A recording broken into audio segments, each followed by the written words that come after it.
Coucou, bienvenue sur ma chaîne, je suis Marion B et je partage avec toi des exhortations et des témoignages sur la vie chrétienne en général. Je vais te raconter une histoire. Il y avait un homme très riche qui a été invité sur un plateau télé en Amérique et la journaliste lui demande « Monsieur, comment avez-vous fait pour être l'un des hommes les plus riches du monde ?» Alors là, il prend son chéquier et il commence à vouloir rédiger un chèque. Il lui demande « Quel montant veux-tu » Elle est embarrassée et puis elle lui dit « Non, c'est pas ça ma question. » Il déchire le chèque, il en prend un autre. Et il recommence la même procédure. Et la femme encore répond, c'est pas ça ma question. Et il lui répond, voici comment j'ai fait pour être l'un des hommes les plus riches du monde, c'est que je n'ai manqué aucune occasion, aucune opportunité lorsqu'elle s'est présentée à moi. Dis-moi, comment saisir les opportunités de Dieu ?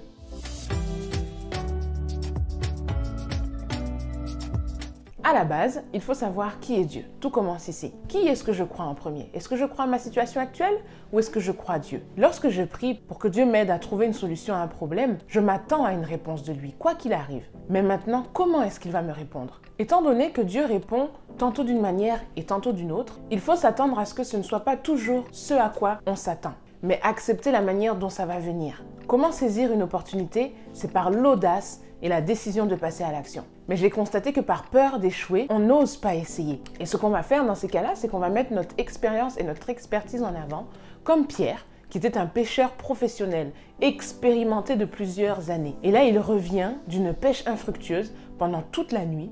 Il est en train de nettoyer ses filets, il est en train de tout ranger. Et Jésus monte dans sa barque et lui dit, « Pierre, va en eau profonde, jette ton filet. » Là, imagine-toi à sa place. Tu te dirais, « Je suis professionnel. Je connais mon travail, j'ai pêché toute la nuit, j'ai rien pris, et toi tu veux qu'on retourne? En plus j'ai déjà nettoyé tous mes filets. » Ça fait pas de sens dans la tête de Pierre. Il s'est dit comment ça, des poissons vont apparaître de nulle part? Mais il a quand même tenté. La plupart du temps, lorsque quelque chose ne correspond pas à notre logique, à notre façon de voir les choses ou à la manière dont on s'attend que ça vient, ça crée comme un blocage et on n'ose pas croire que la solution peut venir de là. Par exemple, lorsque tu es enfin prêt pour le mariage et que tu veux rencontrer quelqu'un, lorsque tu rencontres quelqu'un mais qui ne correspond pas 100% à tes critères, là tu te dis non, tu repousses cette personne. Sauf que sur la terre, personne ne correspondra à 100% à tes critères. Personne ne sera parfaitement la personne qu'il te faut. Et parfois, cette attitude de rejet, ça nous fait passer à côté de l'homme ou de la femme avec qui on aurait pu être. Par orgueil également. Cette tendance à penser que si j'ai un tel problème, c'est tel type de personne qui pourra y répondre, ça fait qu'on va rejeter toute autre forme de réponse alors que ça aurait pu venir par là. C'est un peu d'orgueil. Faisons preuve d'humilité parfois.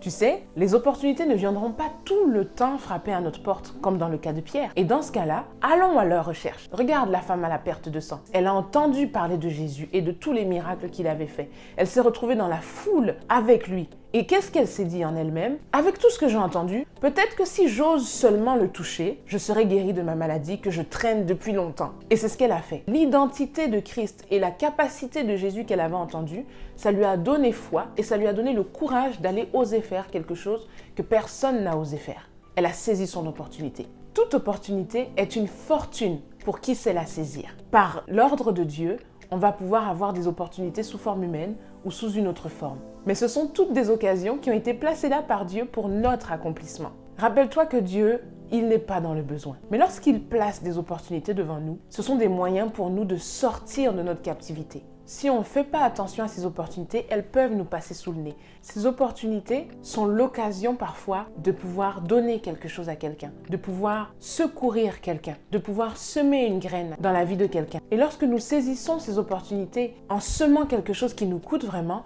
parfois certains fléaux même disparaissent de notre vie. Je te donne l'exemple de Rahab. Elle était une prostituée qui vivait dans la ville de Jéricho et Josué, qui a remplacé Moïse, a envoyé 2 espions dans cette ville. Lorsqu'elle a vu ces espions-là, elle les a cachés dans sa maison pour ne pas qu'ils soient tués. Mais elle leur a dit, on va faire un marché. Je vous cache, mais à condition que vous sauviez ma famille et moi. Parce que lorsque votre Dieu va venir détruire cette famille, j'aimerais que nous puissions être sauvés. Elle a conclu un marché, elle a saisi son opportunité et elle a sauvé toute sa famille. C'est la même chose pour Joseph. Joseph s'est retrouvé en prison et il s'est retrouvé là avec 2 responsables du pharaon. À un moment donné, ces 2-là ont fait un rêve qu'ils n'arrivaient pas à interpréter chacun. Mais Joseph, comme il avait le don de l'interprétation, a interprété leur rêve. Et lorsqu'il a interprété celui du responsable des boissons du roi, il lui a dit « Lorsque tu vas retourner auprès du roi, souviens-toi de moi. » Et à un moment donné, Pharaon a fait un rêve que personne n'a pu interpréter, ni ses magiciens, ni ceux qui étaient avec lui, personne. Et à ce moment-là, le responsable des boissons s'est rappelé, il s'est souvenu de Joseph qui était en prison. Et Joseph est sorti de la prison, il a interprété le rêve du pharaon et il a été libéré.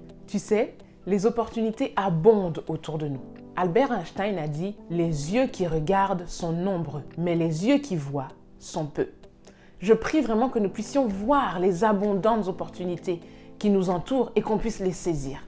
En tout cas, merci d'avoir suivi cette vidéo. J'espère que vraiment ça t'a plu, que ça t'a apporté quelque chose, que tu as pu comprendre ce que c'est que saisir les opportunités de Dieu. N'oublie pas de t'abonner, de liker, de commenter et de partager. À la prochaine pour un prochain sujet.